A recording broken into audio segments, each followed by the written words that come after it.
નમો હરિયંડાણમ, નમો સિદ્ધાણમ, નમો આયર્યાણમ,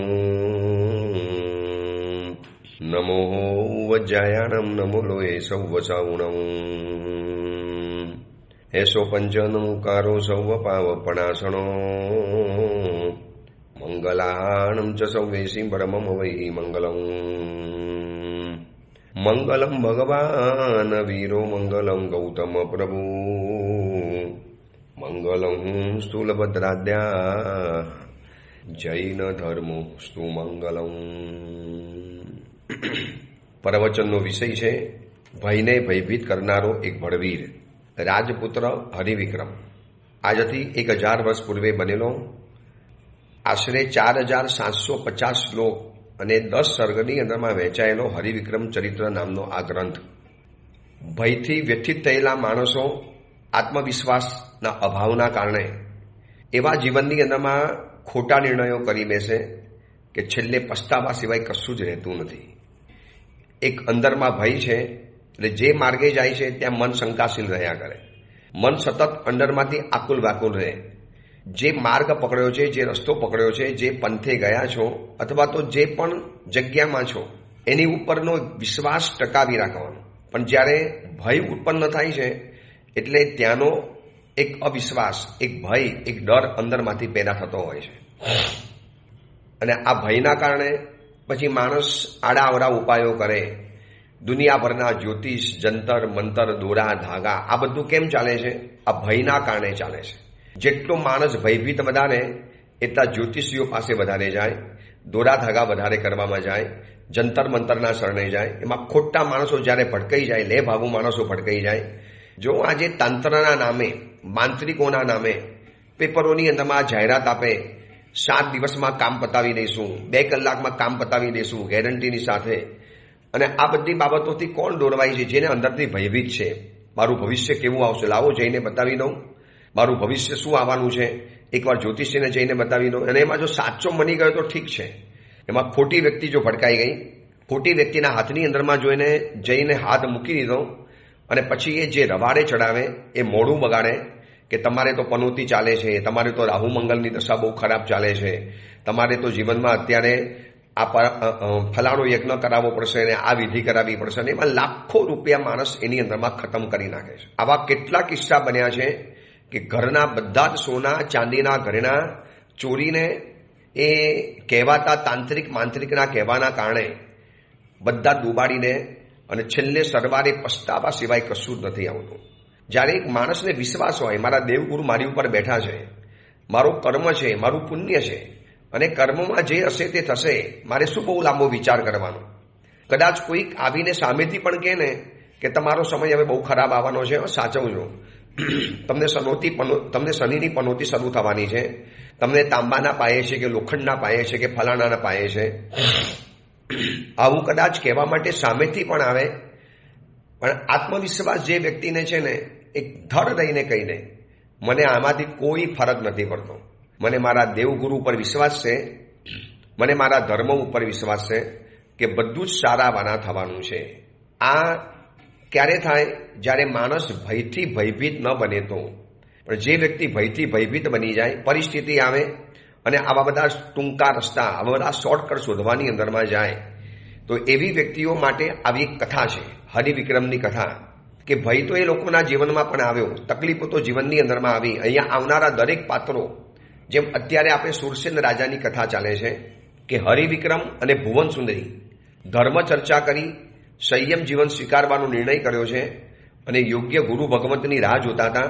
એમાં જય નામના કેવળજ્ઞાની મુનિવર નગરમાં પધાર્યા અને આ જય નામના કેવળજ્ઞાની મુનિવરની દેશનાની અંદરમાં સુરસેન રાજાનો ઉલ્લેખ થયો. અને એ કથાનો ઉલ્લેખ સાંભળ્યા પછી હરિવિક્રમ જય નામના કેવળજ્ઞાની મુનિવરને વિનંતી કરે છે કે ગુરુદેવ, કૃપા કરી અમને આ સુરસેન રાજાની કથા બતાવો.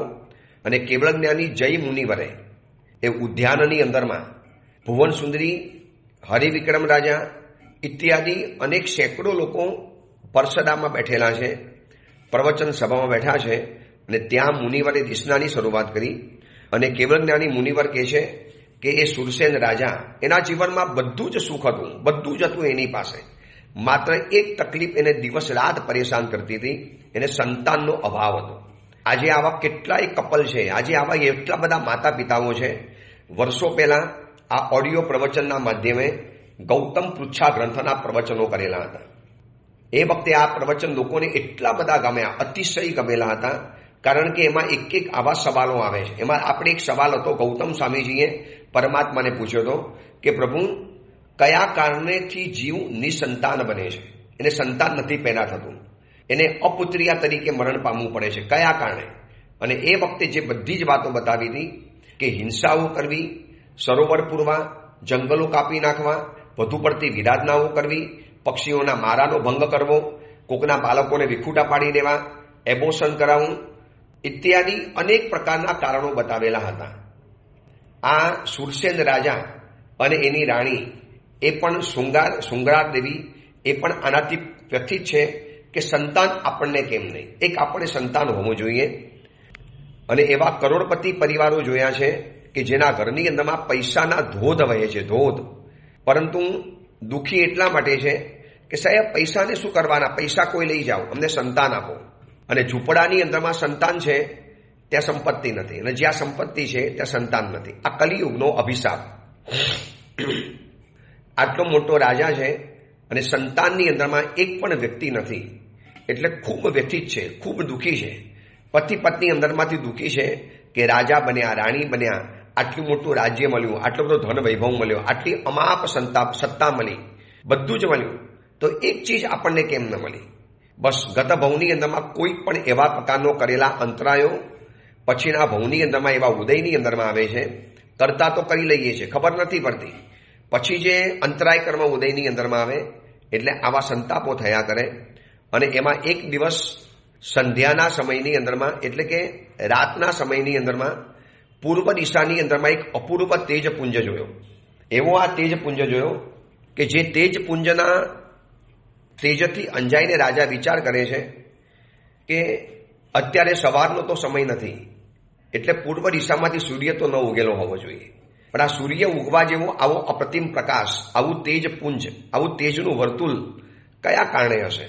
ચંદ્રનો પણ ઉદય થઈ ચૂકેલો છે, મધ્યરાત્રિ થવાની અંદરમાં આવી છે, તો આવો તેજપુંજ કેવી રીતે દેખાય છે આ પૂર્વ દિશાની અંદરમાં? શું કોઈ નવો સૂરજ ઉગ્યો? શું કોઈ નવા સૂરજને ઉગવાની એંધાણી મળે છે? સૂરજ તો ઉગી ન શકે, શું હશે? આ જોયા પછી રાજાથી રહેવાયું નહીં. એટલે રાજાને કુતૂહલ થયું કે ભર રાતના સમયની અંદરમાં પૂર્વ દિશાની અંદરમાં સૂરજ ઉગવા જેવું આવો તેજપુંજ, આવું તેજ વર્તુળ, આવો તેજનો ઢગલો કયા કારણે હશે? શું છે? જાઉં જઈને જોઉં તો ખરો. રાજા પરાક્રમી હતો, નિર્ડર હતો, નિર્ભય હતો. એટલે તલવાર લઈ એક રાજમહેલના છુપ્પા રસ્તેથી, જે રાજા સિવાય કોઈને ખબર ન હોય એવા છુપ્પા રસ્તેથી બહાર નીકળ્યો. કોઈ દ્વારપાલ ન મળી શકે, કોઈ ચોકિયાત જોઈ ન શકે, અને સીધા જ રાજમહેલમાંથી બહાર નીકળી, પરિસરમાંથી બહાર નીકળી અને નગરમાં ગુપ્ત વેશે આગળ વધે છે. લગભગ નગરમાં તો લોકો જંપી ગયા છે, પણ જેટલા લોકો કદાચ જાગતા જોવા માટે મળે છે એ ઓળખી નથી શકતા કે આપણા રાજા અત્યારે સામે મળ્યા છે. ગુપ્ત વેશે બધા જ ચોકીયાતો, દ્વારપાલ, આ બધાની નજર ચૂકવી અને રાજા નગરની બહાર નીકળ્યો છે. કિલ્લામાંથી પણ નીકળવાનો એવો છુપ્પો રસ્તો હતો, એમાંથી બહાર નીકળી ગયા. એ રાજા સિવાય કોઈ ન જાણે. કટોકટીના સમયની અંદરમાં એવો રસ્તો કામ આવે. એટલે જે દિશામાંથી પ્રકાશ પુંજ દેખાય છે એ પૂર્વ દિશા તરફ રાજા આગળને આગળ વધે છે.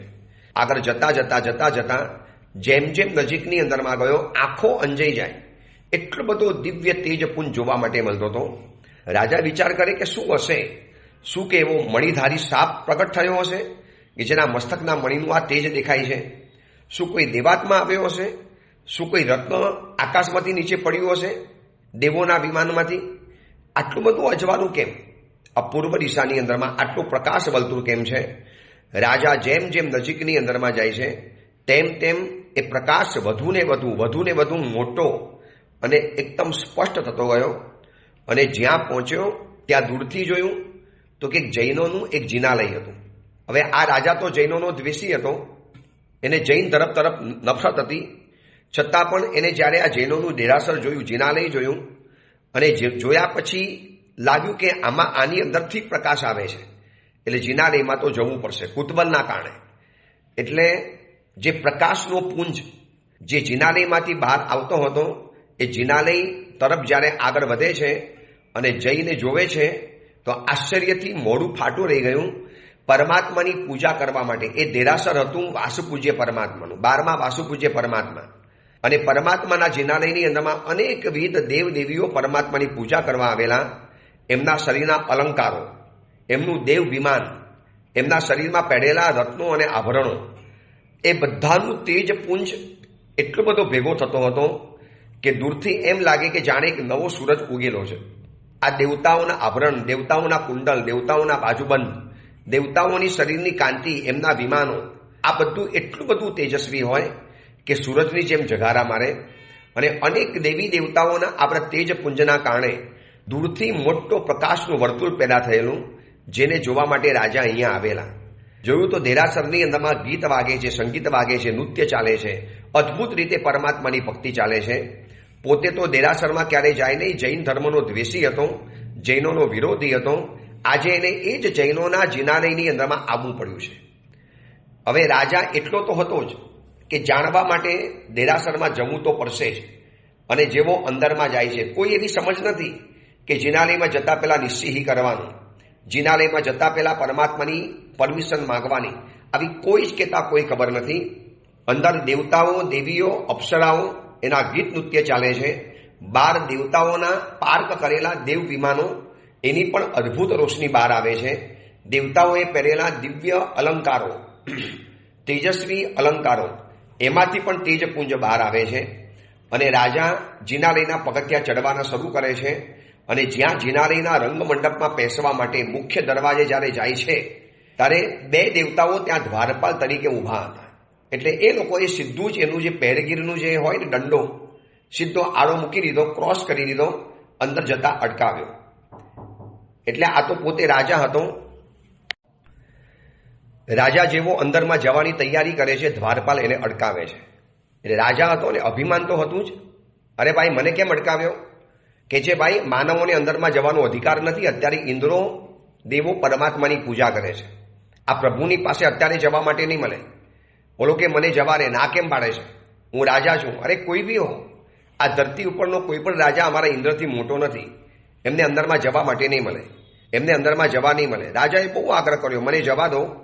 વાસુપૂજ્ય જિનેશ્વર પરમાત્માનું જિનાલય, એમાં રહેલા દેવતાઓ, અને દેવતાઓ પરમાત્માની પૂજા કરતા હતા. દેવતાઓ અંદરમાં પરમાત્માની ભક્તિ કરતા હતા. અને એની અંદરમાં જવા માટેની રાજા જીદ પકડીને બેઠેલો છે. આપણે તો કથાને આગળ વધારીશું, પણ આ કથા આપણને વચની અંદરમાં એક સવાલ પૂછવા માટે માગે છે.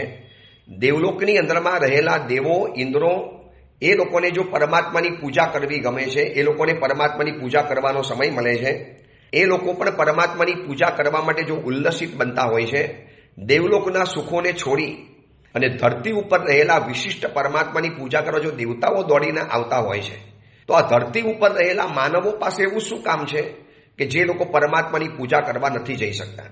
વર્તમાનની અંદરમાં કદાચ તમે 100 વ્યક્તિમાંથી 100માંથી તમે બધાને સવાલ પૂછો તો 100માંથી 90 માણસો કદાચ પરમાત્માની પૂજા નથી કરતા. 100માંથી 90 કહું છું. એમાં મોટા ભાગના છોકરા છોકરીઓ અને બાલક બાલિકાઓ સ્કૂલ, ટ્યુશન, ક્લાસીસ, એનું એવું 20 ચક્ર ચાલે છે. કોલેજમાં ભણે છે, ડિગ્રી ક્લાસ કરે છે, એ લોકોને વહેલા ઉઠી જવું પડે. નાના છોકરાઓની પણ સ્કૂલ બસ વહેલી આવી જાય. સ્કૂલની સિસ્ટમ, આ સ્કૂલિંગ પદ્ધતિ અને સ્કૂલ ટાઈમ એટલો બધો વિચિત્ર છે કે એ બાળકોના કારણે માતા પિતાઓ પણ પ્રવચન સાંભળી ન શકે, અને સ્કૂલના કારણે દીકરા દીકરીઓ પરમાત્માનું મુખ જોવાનું પણ સદનસીબ ધરાવતા નથી. કેટલાય બાલક બાલિકાઓ મારી પાસે આવે, પરિવાર સાથે મમ્મી પપ્પાઓ લઈને આવે અને પૂછું, પરમાત્માની પૂજા કરો છો? દેરાસરમાં જાઉં છો? સાહેબ ટાઈમ જ નથી મળતો. સવારે 6 વાગે સ્કૂલ બસ આવી જાય, 5 વાગે ઉઠી જવાનું, સીધું તૈયાર થઈને સ્કૂલ બસમાં બેસી જવાનું, બપોરે 2 વાગે સ્કૂલમાંથી આવીએ, વળી પાછા ક્લાસીસમાં જવાનું, વળી પાછી અધર એક્ટિવિટી હોય, અને એમ કરતાં કરતાં આખો દિવસ પૂરો થઈ જાય. આટલા 34 અતિશયોથી યુક્ત પરમ પ્રભાવી જેની પૂજા કરવા માટે ઇન્દ્રો ધરતી ઉપર દોડી આવે છે, અને એવા પરમાત્માની પૂજા જૈન બાલક બાલિકાઓ કે જૈન યુવાવતીઓ કે જૈન શાવક શાવિકાઓ કરતા નથી કે કરી શકતા નથી, કેટલી મોટી કમનસીબીની વાત છે. પરમ પુણ્યના ભંડાર. અરે પરમાત્માની મૂર્તિ એટલી પવિત્ર હોય છે, એટલા પવિત્ર પથ્થરોમાંથી બનેલી હોય છે, બન્યા પછી એની ઉપર એટલા બધા વિધિ વિધાન થયેલા હોય છે અને એની ઉપર એટલા બધા લોકોના ભાવ રેડાયેલા હોય છે, એટલા બધા ભાવ, ભક્તિ ભાવ એ મૂર્તિ ઉપર રેડાયેલા હોય છે. પણ કમનસીબી એ છે, હાયરે કમનસીબ કહેવાય કે આવા પરમાત્માના પૂજા કરવાનું, સ્તવના કરવાનું, સ્પર્શ કરવાનો નસીબ જૈન કુલમાં જન્મેલા બાલક બાલિકાઓ અને યુવા યુવતીઓના નસીબની અંદરમાં નથી. હું તમને 90% કહું છું, દાવા સાથે તમે કહી બતાવો. 10% લોકો જ ખાલી માત્ર પરમાત્માની પૂજા કરે છે, એ પણ નિવૃત્ત વર્ગ, સમજદાર વર્ગ. બહુ જૂજ છે એવા બાલક બાલિકાઓ કે જે રોજ પરમાત્માની પૂજા કરતા હોય સ્કૂલ જતા પહેલા. એવી મમ્મીઓ પણ મેં જોઈ છે જે બાળકને સવારના સ્કૂલ મોકલતા પહેલા સ્કૂલની બેગ, સ્કૂલના કપડાં સાથે લઈ આવે, પરમાત્માની પૂજા કરાવે, ઉપાશ્રયમાં જઈને કપડાં બદલાવે, એના સ્કૂલના કપડાં પહેરાવીને એને રવાના કરે અને આ બાજુ મા એના પૂજાના કપડાં લઈ અને પોતાના ઘરની અંદરમાં જાય અને પછી પોતે પોતાની દૈનિક ચર્યાની અંદરમાં લાગે છે. પણ આવી મમ્મી અને પપ્પાઓ કેટલા આંગળીના વેઢે ગણાય એટલા છે. બાકી આ અત્યારે હું વિશુની અંદરમાં છું, મહાવીર ધામની અંદરમાં. આજુબાજુની અંદરમાં એટલા બધા જિનાલયો છે, એટલા બધા જિનાલયો છે. હર બિલ્ડિંગની અંદરમાં એક જિનાલય. સુરતના પાલમાં ચાલ્યા જાઓ, હર બિલ્ડિંગની અંદરમાં ઓછામાં ઓછું એક જિનાલય. ઘર દેરાસર તો વળી પાછા અલગ છે, છતાં પણ પૂજા કરવાનો સમય નથી. ખરીદી માટે દૂર જઈ શકે, ફરવા માટે દૂર દૂર સુધી જઈ શકે, પોતાની મનોકામનાઓ પૂરી કરવા માટે ક્યાં ને ક્યાં જઈ શકે. અરે લગ્ન માટે હોય તો માણસ એને બધો સમય મળી જાય, લગ્ન માટે જવા માટે બધો સમય મળે, પણ એ માણસને પરમાત્માની પૂજા કરવાનો 15 મિનિટ કે 20 મિનિટનો સમય નથી મળતો. કેટલી મોટી કમનસીબી છે આ જીન શાસનની, એના બાલક બાલિકાઓની, એના યુવા યુવતીઓની, કે આ સ્કૂલ સિસ્ટમના ચક્કરની અંદરમાં એવા ફસાઈ ગયા છે ને, એવું આ 20 ચક્ર છે. એટલું હું તમને વારંવાર કહું છું કે આ સ્કૂલ સિસ્ટમને ખતમ કરવી છે. આ મેકોલો નામની વ્યક્તિએ આ સ્કૂલ સિસ્ટમ શરૂ કરી. આપણી ત્યાં તો ગુરુકુલ પદ્ધતિ હતી, ગુરુની નિશામાં રહેવાનું અને આશ્રમની અંદરમાં રહેવાનું, પ્રકૃતિના સાનિધ્યમાં રહેવાનું, પોતાની માતૃભાષાથી અવગત બનવાનું, માતૃભાષાનું શિક્ષણ લેવાનું અને પછી વિશ્વની ભાષાઓને જાણવાની અને પાયાના જીવનની વાતો, જે જીવન લગતી જરૂરિયાતની વાતો હતી, રોજ બરોજ જિંદગી જીવવા માટે જે કામ લાગતું હતું એવું શિક્ષણ ભણાવતા હતા. અત્યારે તો ફાલતુ શિક્ષણ ભણાવવાની અંદરમાં જિંદગીના સારામાં સારા વર્ષો બરબાદ થઈ જાય છે. આનો એક જ રસ્તો છે, હોમ સ્કૂલિંગ. તમે તમારા બાળકને ઘરમાં ભણાવો.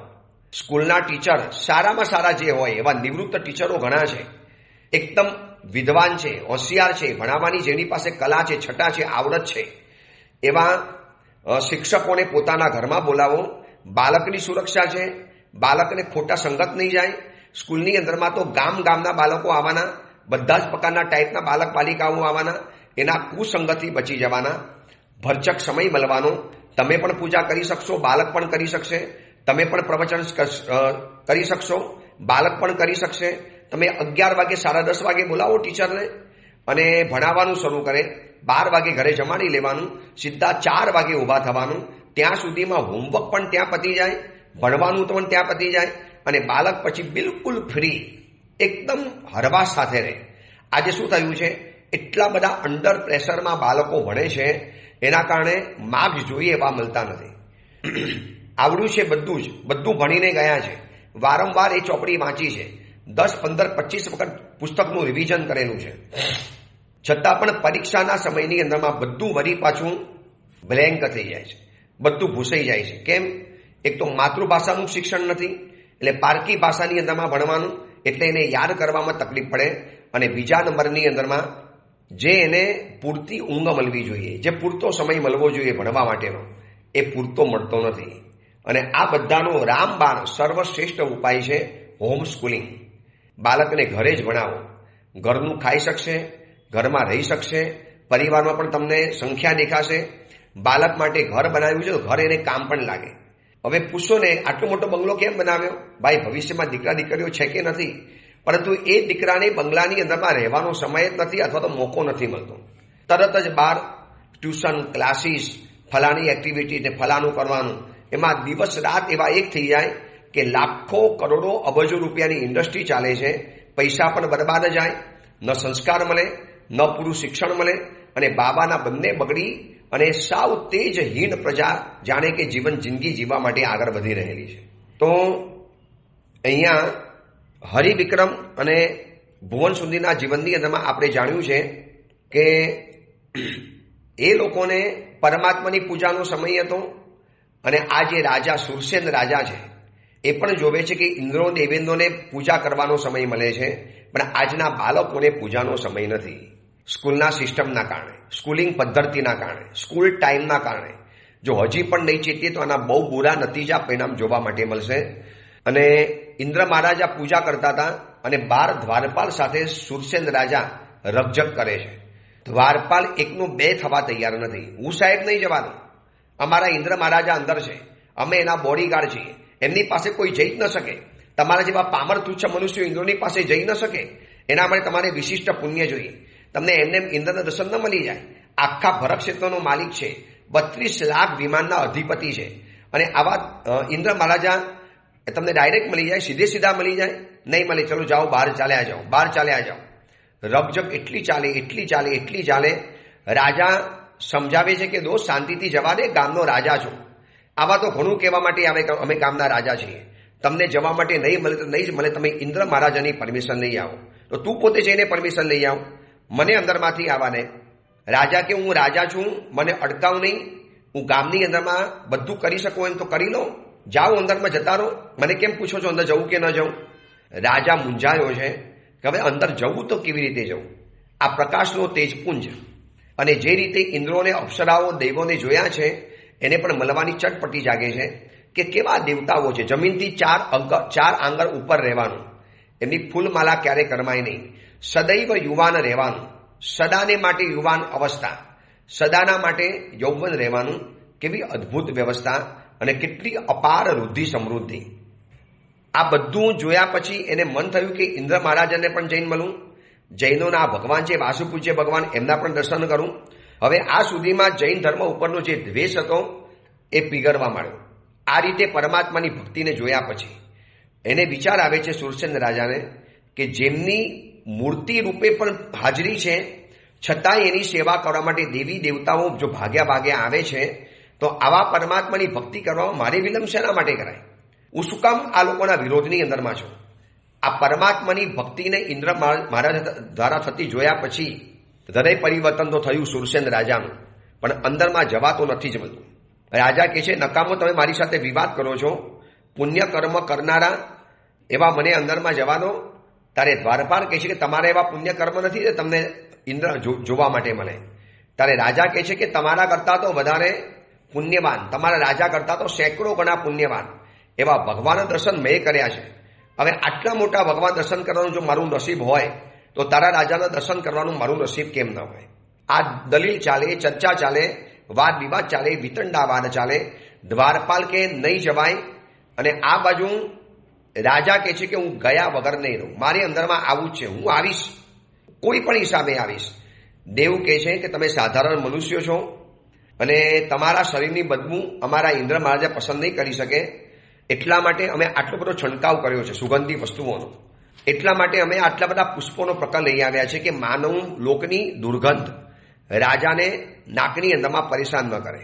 આટલું બધું કર્યું, આટલું બધું સમજાવ્યું, આટલી બધી મથામણા કરી, વિનવણી કરી. રાજાએ ધમકી પણ આપી, ગુસ્સો પણ કર્યો, આઘાત પણ બતાવ્યો, આશ્ચર્યજનક પણ વાત લાગી. આ બધું જ હતું છતાં પણ દ્વારપાલ કહે છે કે મારી ડ્યુટી છે, હું અહીંયાથી ટસનો મસ નહીં થઉં. મને જવાબદારી સોંપવામાં આવી છે કે તમારે પણ પરમાત્માની ઇન્દ્ર મહારાજાની અંગરક્ષા કરવાની છે, એટલા માટે અહીંયા ઊભો છું. પણ કેવા કેવા દ્રશ્યો જોવા માટે મળે છે? અપ્સરાઓના નૃત્ય જોવા માટે મળશે, દેવલોકનો વૈભવ જોવા માટે મળશે, આવા અર્વાચીન મહાપ્રાચીન પરમાત્માની પ્રતિમા દર્શન કરવા માટે મળશે. એટલે આ બધું જ દેવતાઓ કરે છે અને સુરસેન રાજા અંદરમાં જવાની કોશિશ કરે છે.